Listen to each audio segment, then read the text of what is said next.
schedule. Tulong rin akong patay sa distrito ron. Ugma, ang isa kay Ilubong Rumito. Ako siya tiyampuan mga kaisunod. When the time I pray, kaningon siya, Pastor, nihangyo ko si Ginoo nga mo pahuhay. Tinood, nakapahulay siya. Ingon ang iyang mga anak, Pastor, nga nung gikuha man ng mama, ingon ko, di man nato masaktan ang unang-una sa Ginoo, pero para niya, kadaugan. Ako tura ko makisunod, don't wait that come into your life and you will tell your life, life is important. God is important. Dito ko sa ako nasay, grabe ni siya, dilinis pag-ingon ha, grabe ang ikanang tangoy, ikaw mo yun, iyan na ginalibog ko ka na daw. Grabe ito, hada akong ilan. Yeah, kung yan nga na, iya pag yung usahay, alungan ng sugat simbahan, kaya nakakulit na sa simbahan. Grabe, makay ko grabe katampalasan na tao. Eh kuya, ang puta, pati naman ko, ako'y pumbarang kalit, hihiling magsabog. Na diagnose niya sa niya-rinsing, ang iyang duha ka atay, o duha ka kidney, ni-collapse na. But you know, lilit yung kakahupog. Eh dito siya sa oxygen na siya. Pag sige mo sa gana, taon-taon, mukantap, anyan kita, I love you, Jesus. Rakir kayo. I love you, Jesus. I love you, Jesus. Jesus na tanan ang iyang ginasulti. I love you, Jesus. I love you, Jesus. After 3 days, he died. Question. Maluwas na din. God knows. Kung sa inyo sa balang kasulatan mga kinsulat, sometimes we have questions in life. Ako lang yung masahol. Kailangan kayo kuhanin isulat ni Haring Solomon. Kailan mo ni Haring Solomon? Siya ang pinaka-bright na tao sa kalibutan. Pero nasa isulat alang ka na ito. Ipalayag sa Ginoo. Ecclesiastes Kapitulo 3, versikulo 14. Ako nasayon nga bisan unsa ang buhaton sa Dios, kini alang man sa walay katapusan. Kung moabot sa punto mga igsuon nga ikaw nawala sa Ginoo, unya na-diagnose ka og sakit, na-diagnose ka balatian, or uban pa na ayon to kung saan klase ng kamatayon sila ngayon. Normal? Balatian, or whatever. Ayon na kung sutayrin nga kining mga tao nagsakit, sila di pagtabaan. Wala ko nangingon. But if there are times in life, sometimes masakitan lang ko, we go away from God, ninlagaw ta palayo sa Ginoo, nakalimtan na to ang pagsimba sa iya, nakalimtan na to ang pag-ako, pero niabot sa punto nga nagbalatian ka, ang pinakasakit manungkag sa Ginoo, kaya ikaw musulti ka, Ginoo, nga anong sa kadaghan ako man. Kuha niyo? Mamasagin latas Ginoo, mayon na Ginoo, nga anong ako man. Kaya ako ito itong may nagwali, pagwali na ko mga kisunan, human na ko wali, may namatay, matanon pa, mga 35 ang edad na disgrasya. Perting kapuha, muli mga gwapo, mga matay, delikado. Delikado, basta gwapo kang mamatay. Pero o dili ka gwapo, okay na daw. Okay na. Delikado yapon.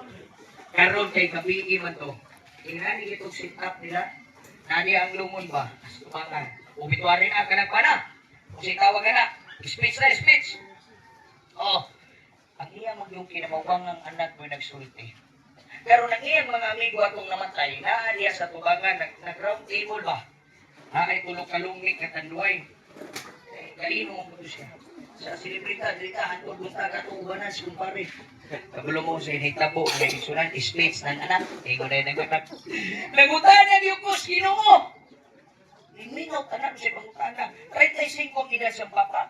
Nangutana ko sa Ginoo. Nganong gikuha sa Ginoo ang akong papa. Nabuutan man kay ni. Kung inom lang ni Pwede. Kadaghat pa nahugog din eh. Nganong mga na makuna. Basta nag-inom unang tama-damay ka din kapit. Namuli. Kusugun mo sa liglikiling kamatayon na damay tagtanan. It started from Adam and Eve. May kwarta ka, magwapo ka, besan pag ikaw. Noy-noy ang kinuha sa president of the Philippines. What is he? Kobe Bryant is the most well-known basketball player in the world. Asa siya? Kung mo pilay na bilhin niya nga kwarta?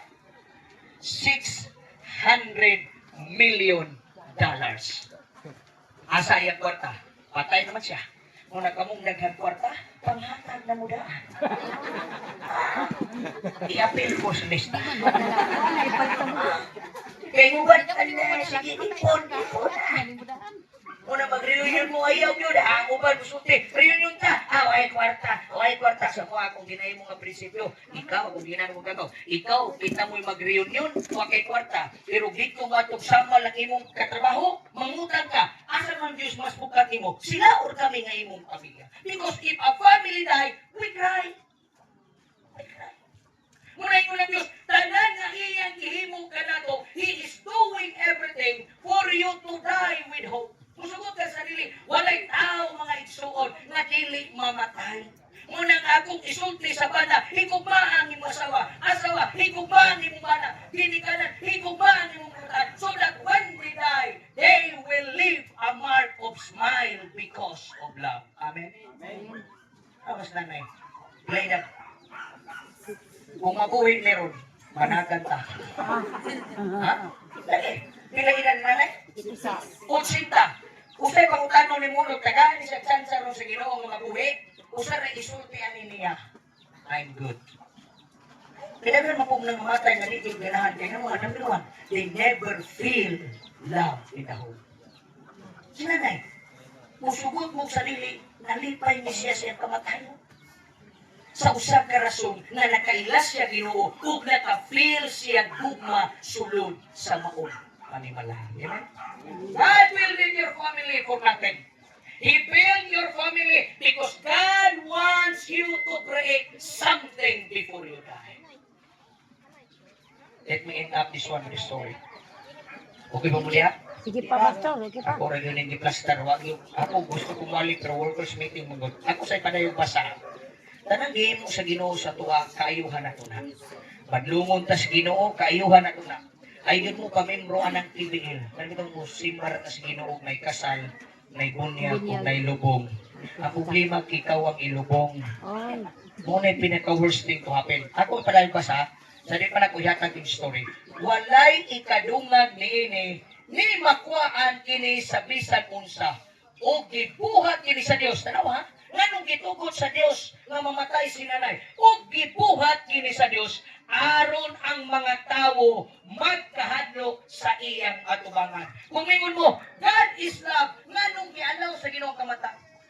Kining pagkapatay. Because if no one dies, mabago ka ta, tanawa ka ron, nagadir ka. Pagadir na to, uban sa to ang musugod ka sa dili mo suod sa Ginoo. Mo nagitugot sa Dios sa kamatayon, kay pasabton ka sa Ginoo, na bisag unsa nimo kalikod, unsa kahilti, pwede kang mamatayo ka. Akong lolo, namatay tungod sa burnout. 83, mag-burnout sa Tagum City, nagkapakapa siya, na-slide man siya anang siya tawag kami plywood. Pagka-slide sa plywood, naigo iyang ulo. Pero wag yung mamatay sigig sakay anang metro shuttle, wag yung mabanggaan. Buta na itong ulo. Magkanaan na, memorize niya ang Supreme Street, padulong sa Tagum City Terminal. Kapakapaon lang na niya. Pero akong lolo, 83, namatay tungos burnout. Davao City, may bata, namatay tungos munggos. Dili, nagdula silang tutututua.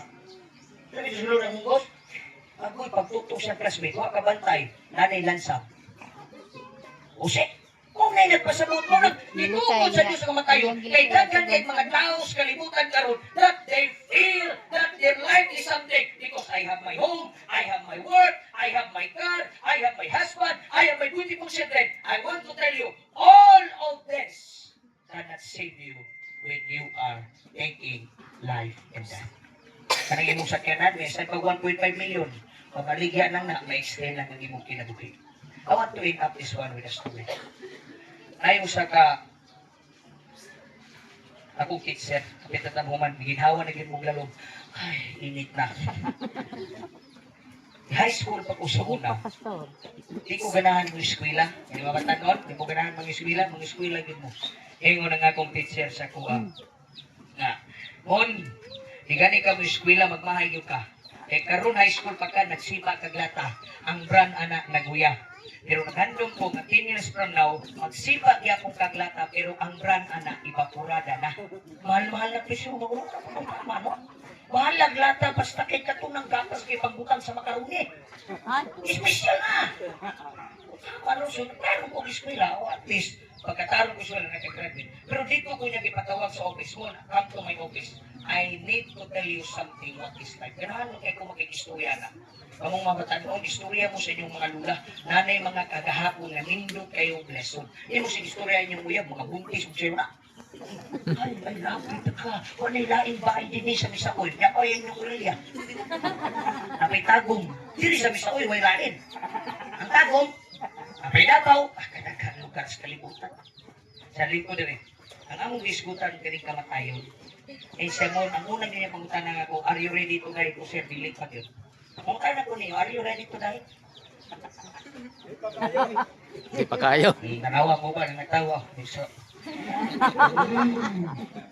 urukan ano man, probably, sinapay untang, napay handog, kung saba. Kung ito na inigilak, wala, di ko sa ganahan mamatay. Ay uban ang interpretation na nga na mga patay nga nihilak, kay daghan kayong nangadto, gawa pa kabayad sa utang. Wa masingil ko no. Yung si Ari ready to die, mura kong kasya, I was 30 high school at the time. Ingon ko nga, dili pa si Roy, wa pa gani ko kakita liwat, wa pa kong kita sa mga asawa, wa pa magdili, wa pa. Hindi ko pwede. Sa mo, pag ako mamatay, simple lang. Yang iyang balay, wa po makayo, wa po kayo balaya. Sa inig namatay na ko mo, ang akong lungon, ako yun ang ibutan sa portahan. Kana bitong inigsulod ni mo, ang una ni mo makita iyang lungon. Isente kay kulog niya ako sa, yan, ang akong lungon mo, di na ko naguluran o puti. Kaya kasagaran rin sa Pilipinas, puti. Ang akong ibutan na kulor sa akong lungon, rainbow. Pinawag plano nito, ano siya. Saka para inigsulod dito, may unang ang akong mga bisita, pag mamatay ko, wow, nidutas lungon, oy. Lungon din ang makita. Ya, kwaong po ng mga bulag. Gani, kwaong yan na. Ang iyang ibilin ang suga lang para makita daw yung tao niya. Ingnon yun daw niya yung asawa. Ina ang imbalmer na. Anaong niya ba? Karami itong makita ang ipon, mag-anak din siya mamatay. Mag-isip. Mamaya kakita patay anak. Nagkamuadaman ninyo sa nga klase nga kamatayon, di ba nagkabalong manisgrasya o roman? That's reality. So dapat kabalong mo, kung sa nga klase kay ang kamatayon mura ni kasal. Kaya isa rin mo agi, kaya kung kaslong ka kusama, hindi na nakasal. Kung saan nga lang na renewal. Kaya isa rin mo yung kakaslong. Kaya magkapwede kaslong ka doon, kaya isa rin. Ano bang naman ninyo? Kaya baka man sir, excited ninong kayo kung matay. Uyon siya plano. Yung naanay niya, half body na, niya mag-isig ko. Niya, buta nga na kong karpulin. Sigaran na tuloy ko, hindi na naman ko. Yan ako, kayo yung karpulin, mura nga na ako. Siya, tiko, di ba, kasagaran, di buta. Picture man. Niya buta nga no, picture siya kilid niya, nagtudlo ba? Ano no? Kung ako siya may ibutang ni mo sa ibabaw sa empresa na, sayon kayo. Ikaw na'y sunod. Sige sir, kung bisita ko, paulahi ko gamay. Paulahi ko gamay. That's what I want to say, mga buhi. Kitang tanan, mga buhi. Amen? We don't know who will be the next.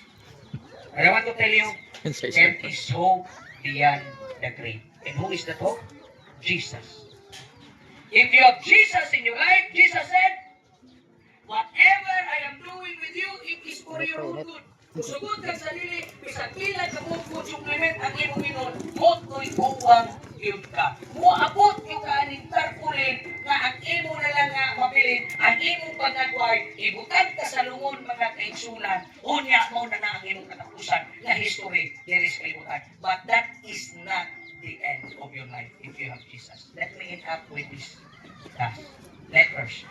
Ang kinabuhi na letters A, B, C, D, E. Only religions kinabuhi. A, after. B, you are born. Pabalo mo sa'yo sunod. Kuman ka mabuhi. Kung sa'yo sunod. Letter D, you will die. Oh, yun na. Nabuhi ka, panong ka. Kamatayon. Wala kayo ningon nga. Gikas kamatayon, panulong mabuhi. Wala. Tanang tao mo nabuhi, panulong yun na sa kamatayon. Pero kaning A, B, o D, after you are born, you will die. Kung imo nagbutangan og letter C, makumpleto ang alphabet. What is letter C? Christ. So after you are born, samtang buhay pa ka na kay Kristo, you will die. And then when you will die, mo extend tag letter E, you will have eternal life. Amen? Amen. May the Lord will bless this family.